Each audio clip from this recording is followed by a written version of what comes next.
Dear student, welcome to our YouTube channel. And last class में हमने polynomial ख़त्म कर लिया था। आज हम नया चैप्टर स्टार्ट करने जा रहे हैं जिसका नाम है pair of linear equation in two variable. तो let's start with introduction of the chapter. और आज की क्लास आपके लिए बहुत ज़्यादा इम्पॉर्टेंट है इस पूरे चैप्टर के लिए, तो पूरा एंड तक देखिए।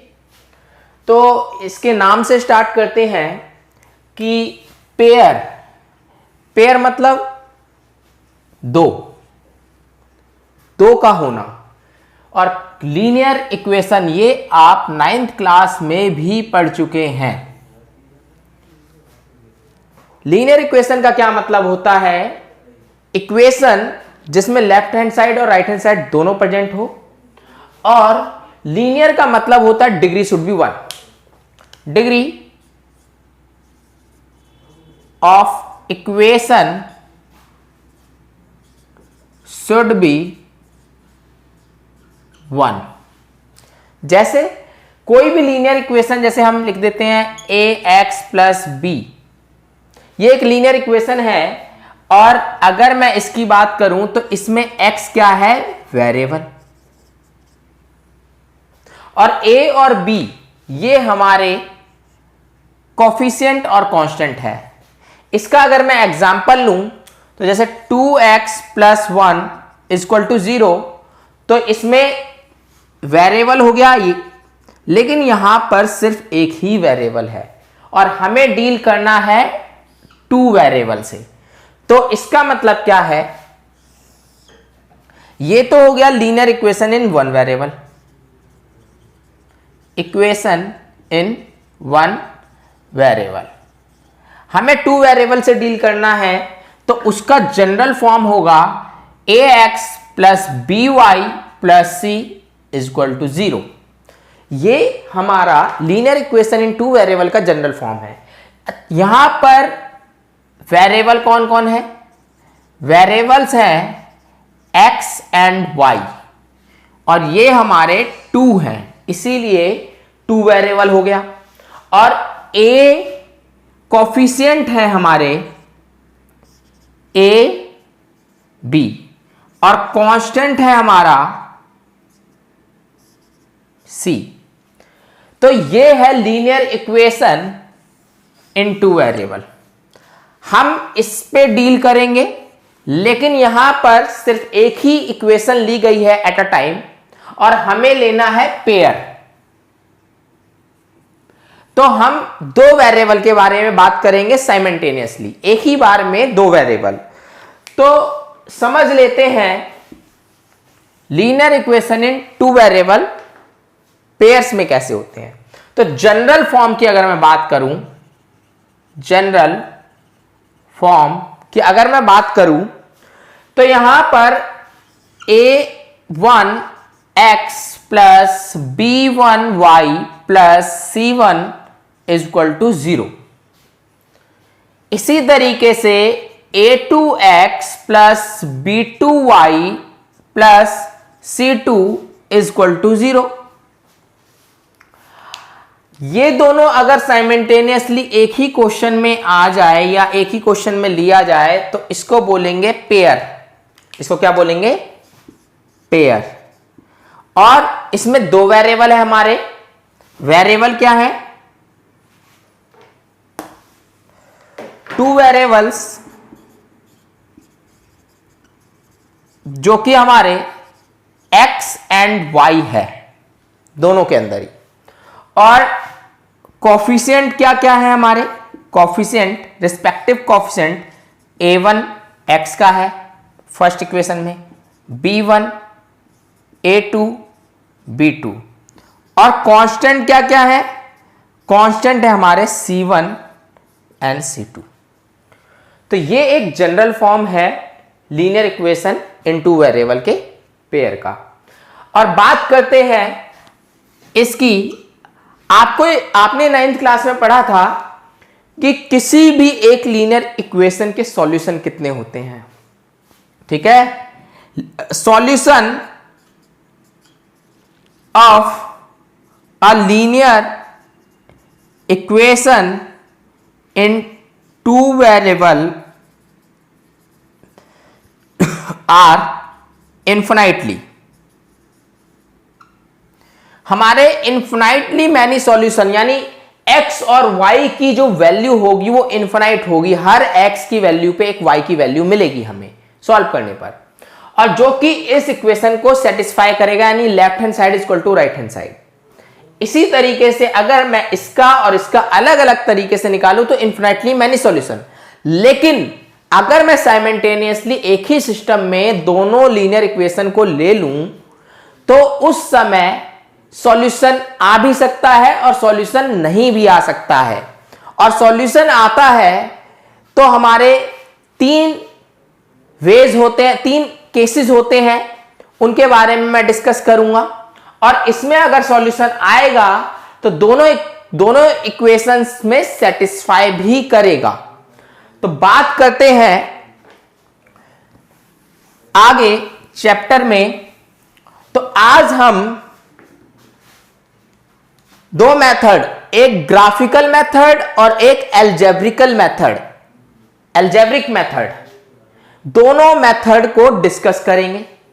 ठीक है, हम ग्राफिकल मेथड पे आज ज्यादा फोकस करेंगे। तो अगर मैं बात करूं graphical method to solve, graphical method to solve a pair of linear equation in two variable। तो ग्राफिकल मेथड को अगर सॉल्व किया जाए तो हमारे यहां पर तीन केसेस आ सकते हैं। तीन केसेस क्या क्या है? तीन केस है हमारा। पहला केस है हमारा यूनिक सॉल्यूशन। यूनिक सॉल्यूशन में अभी बताता हूं आपको।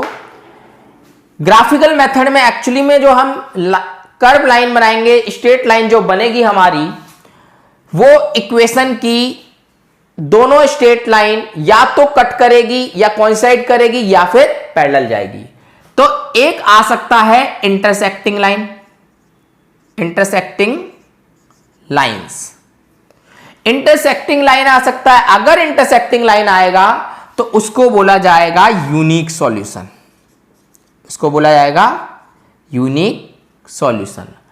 अगर हमारा कोइंसिडेंट लाइन होगा, कोइंसिडेंट लाइन, तो उसको बोला जाएगा इन्फिनाइटली मैनी सॉल्यूशन, यानी उस समय इन्फिनाइटली मैनी सॉल्यूशन होंगे। और अगर केस नंबर थर्ड में हमारा पैरेलल लाइंस हो सकती हैं। अब पैरेलल लाइंस का मतलब है नो सॉल्यूशन। ठीक है, तो ये हमारे तीन केस होंगे। Case number first, case number second and case number third. तो ये तीन केस हम ग्राफिकल मेथड के थ्रू स्टडी करेंगे। और ग्राफिकल मेथड को ज्योमेट्रिकल मेथड भी कहा जाता है। तो जहां पर क्वेश्चन में ज्योमेट्रिकल मेथड आ जाए, यानी आपको ग्राफिकली सॉल्व करना है, या फिर ग्राफिकल आ जाए तो ग्राफिकली सॉल्व करना है। तो बढ़ते हैं हम फर्स्ट क्वेश्चन पे।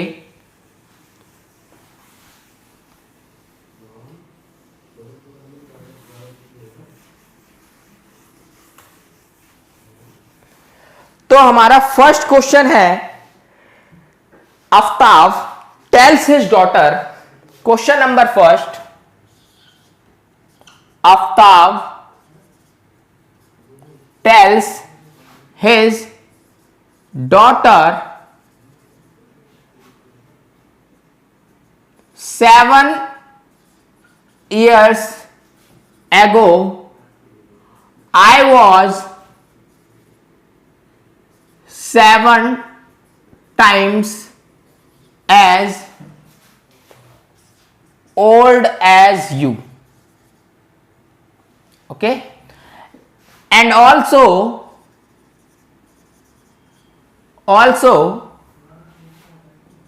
3 years from now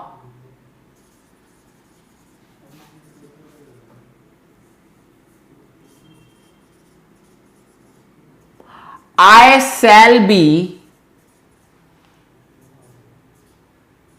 thrice or 3 times as old as you will be.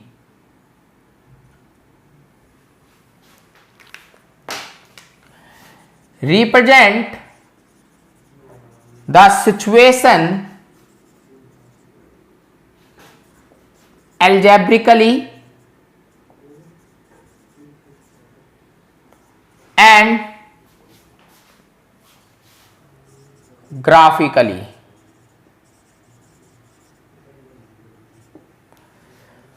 तो क्वेश्चन है, क्वेश्चन आप लिख लीजिए, एनसीईआरटी का फर्स्ट क्वेश्चन है ये, फर्स्ट एक्सरसाइज का।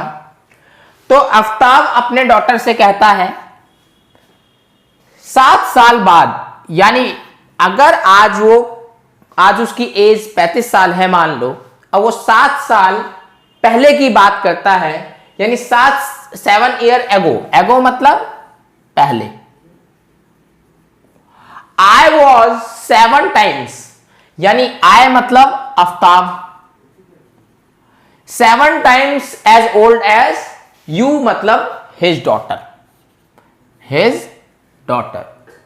और ऐसे ही बोलता है कि and also 3 years from now, यानी आज अगर वो 35 साल का है तो 3 साल बाद, यानी 3 साल बाद 35 में 3 जोड़ दिया जाएगा 38, तो वो क्या होगा आपका आई शैल, यानी आफ्ताब शैल बी थ्राइस मतलब 3 times as old as you, यानी उसके डॉटर से 3 गुना हो जाएगा। तो पहली बात तो ये कि हमें इसको एल्जेब्रिकली मतलब in terms of equation represent करना है हमें। तो आते हैं क्वेश्चन पे। तो सॉल्यूशन है हमारा, तो सॉल्यूशन को समझते हैं। अगर मैं मान लेता हूं कि आफ्ताब की प्रेजेंट एज x ईयर है, 2 वेरिएबल चाहिए, आफ्ताब की एज को x माना जाएगा और उसकी डॉटर की एज को y माना जाएगा, दोनों वेरिएबल अलग अलग। तो यहां पर लेट कर लेते हैं, let the present age of Aftab be x years. इसी तरीके से and the present age of his daughter be y years. अब आफ्टर 7 years, यानी अगर मैं बात करूं पहली सिचुएशन नंबर फर्स्ट में 7 years एगो की बात कर रहा है, 7 years एगो, यानी 7 साल पहले की बात कर रहा है। तो इसका मतलब क्या है कि एज ऑफ आफ्ताब यानी 7 years ago the age of Aftab was, यानी पास्ट में चला गया हो, यानी आज अगर x साल का है तो 7 माइनस कर देंगे पीछे जाने के लिए, इतने साल का रहा होगा। अगर इसमें 7 माइनस किया है तो इसमें भी 7 माइनस किया है, क्योंकि वो भी तो पिछले 7 साल पहले की बात हो रही है। तो 7 years ago the age of his daughter was y minus 7 years। ठीक है, ये तो हो गई हमारी फर्स्ट सिचुएशन में क्या बोलता है हमारा, अकॉर्डिंग टू क्वेश्चन और according to first situation, equation will be क्या इक्वेशन होगी हमारी, समझते हैं।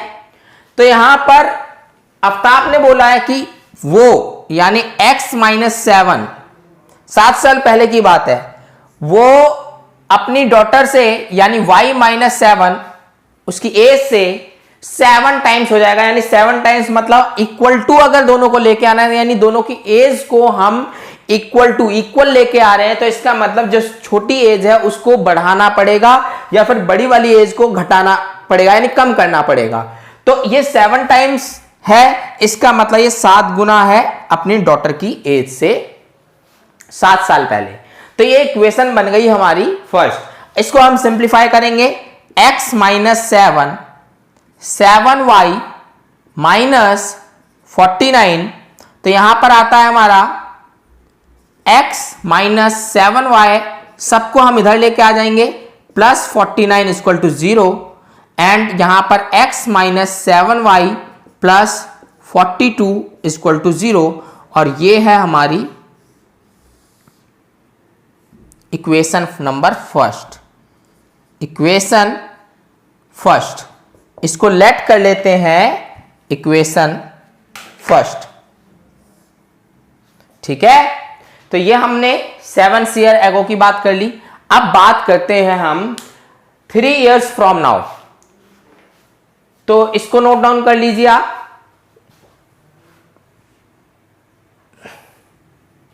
तो मैं यहां पर इसको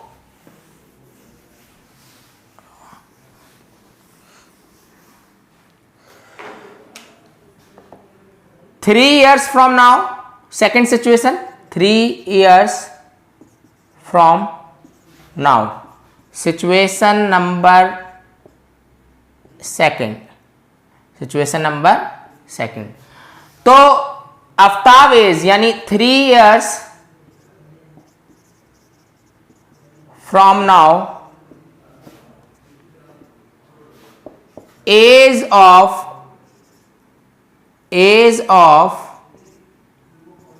Aftab will be x plus 3। इसमें हम प्लस यूज करेंगे क्योंकि फ्यूचर की बात हो रही है। इसी तरीके से 3 years from now, age of his daughter will be y plus 3।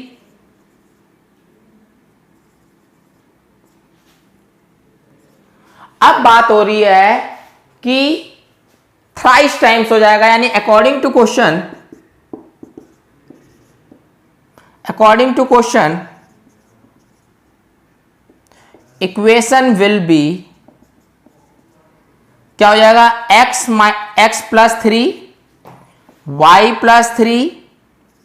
तो थ्राइस किसका है, उसके डॉटर की एज का, उसकी एज।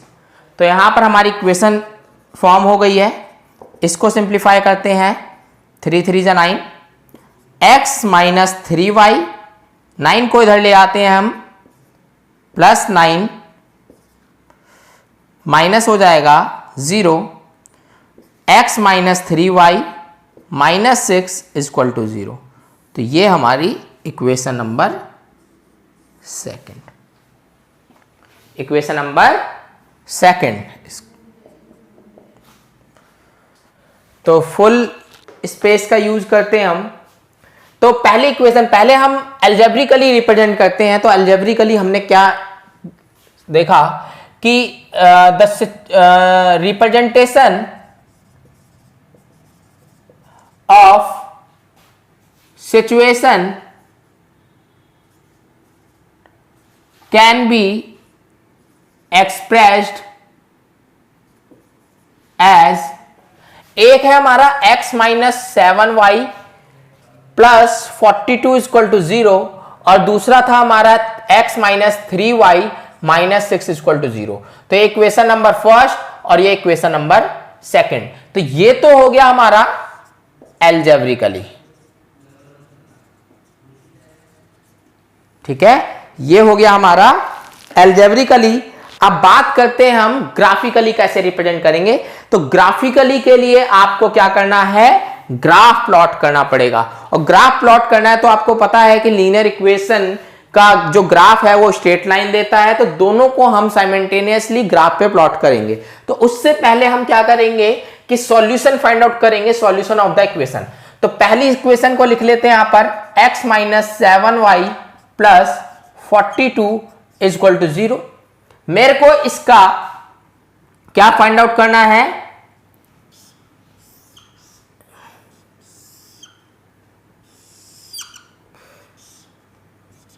x और y, कम से कम 2 फाइंड आउट करूंगा।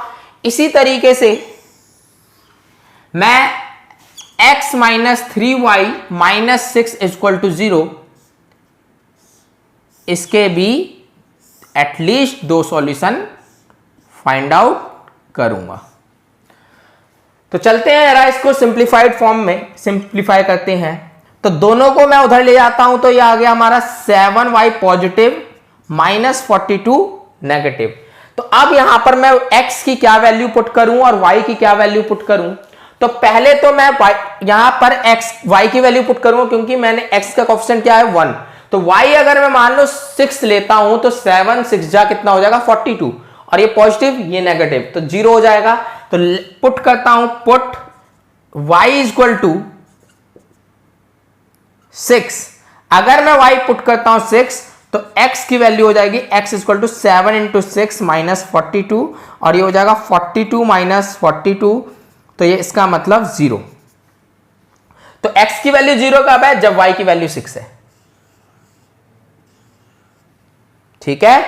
इसके बाद बात करता हूं कि सेकंड, जब मैं पुट करता हूं इसको, put x equal to y equal to, तो y को लेना पड़ेगा, y को मैं 7 पुट कर लेता हूं। अगर मैं y को 7 पुट करता हूं, तो यहां से समझिए कि x की वैल्यू क्या आती है। तो x equal to 7 into 7 minus 42 हो गया 49 माइनस 42, और ये आ गया 7। तो y 7 है, तो ये भी 7 है। तो यहां पर हमारे सॉल्यूशन, ये हमारे सॉल्यूशन है।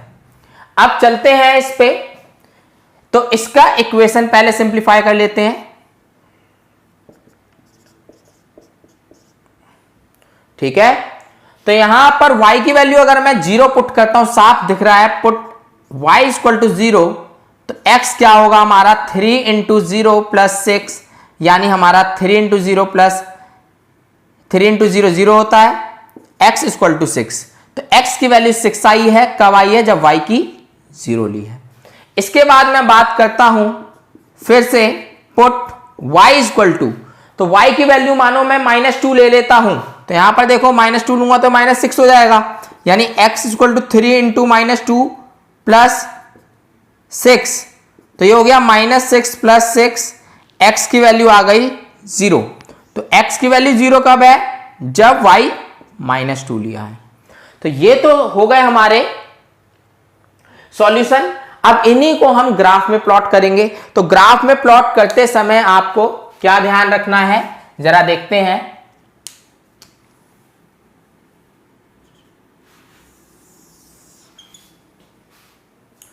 देखिए यहां पर x की वैल्यू 0, y की वैल्यू 6, तो हम ग्राफ प्लॉट करते हैं।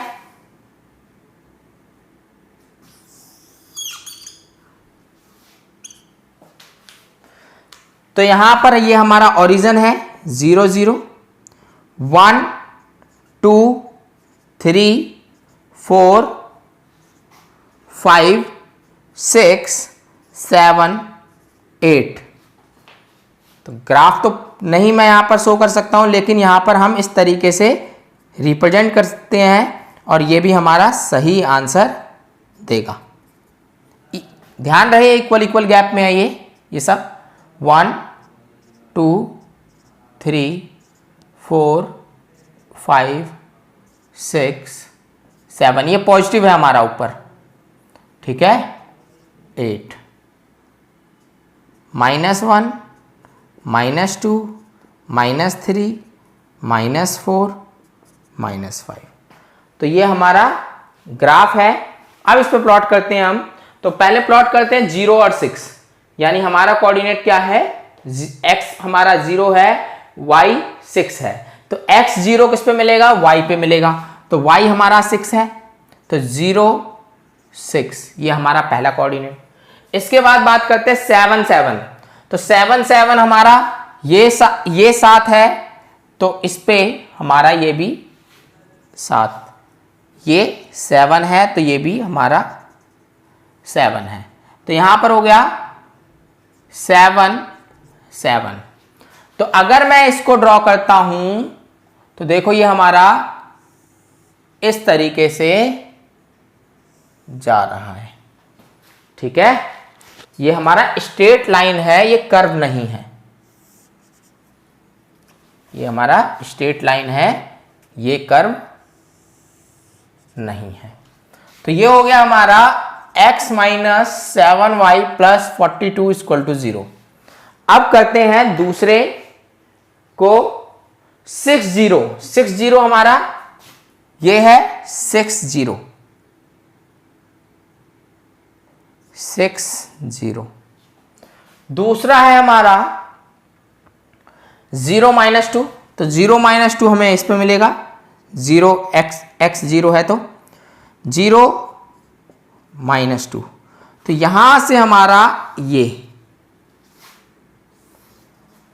देखिए आप ध्यान से, पैरेलल लाइन नहीं है, ये हमारा आगे जाके दोनों क्लोज आ रहे हैं तो आगे जाके कहीं इंटरसेक्ट कर देगा, तो ये हमारा आ गया इंटरसेक्टिंग लाइंस। ध्यान रहे कि पैरेलल नहीं है हमारा, ये क्लोज है, इधर से दूर है फार अवे और इधर से क्लोज है, तो आगे जाके कहीं मिल जाएगा अगर हम फर्दर प्लॉट करें तो ये तो हो गया हमारा ग्राफ। ग्राफिकली हमने देखा कि ये हमारा इंटरसेक्टिंग लाइन है, ठीक है। हमें यहीं तक सॉल्व करना था ये क्वेश्चन। इसमें एक्स स्केल आप लिख लेना, ग्राफ का स्केल बहुत जरूरी होता है। तो यहां पर ग्राफ का स्केल क्या है, 1 unit, one big box equal to 1 unit. इसी तरीके से y एक्सिस में भी हमने क्या लिया है, 1 big box equal to 1 unit, ठीक है। ये हमारा ग्राफ प्लॉट हो गया। अब इस टाइप के क्वेश्चन आप एनसीईआरटी से लगा लेना, और अगर एनसीईआरटी के फर्स्ट एक्सरसाइज में कोई भी प्रॉब्लम आती है ग्राफ्स प्लॉट करने में, तो उसके लिए मैं एक वीडियो शेयर कर दूंगा जो कि डिस्क्रिप्शन बॉक्स में उसका लिंक होगा, आप वहां से जाके अपने डाउट देख सकते हैं। तो मिलते हैं नेक्स्ट क्लास में। Video like share and comment जरूर कीजिए और बेल आइकन दबाना मत भूलिए। तो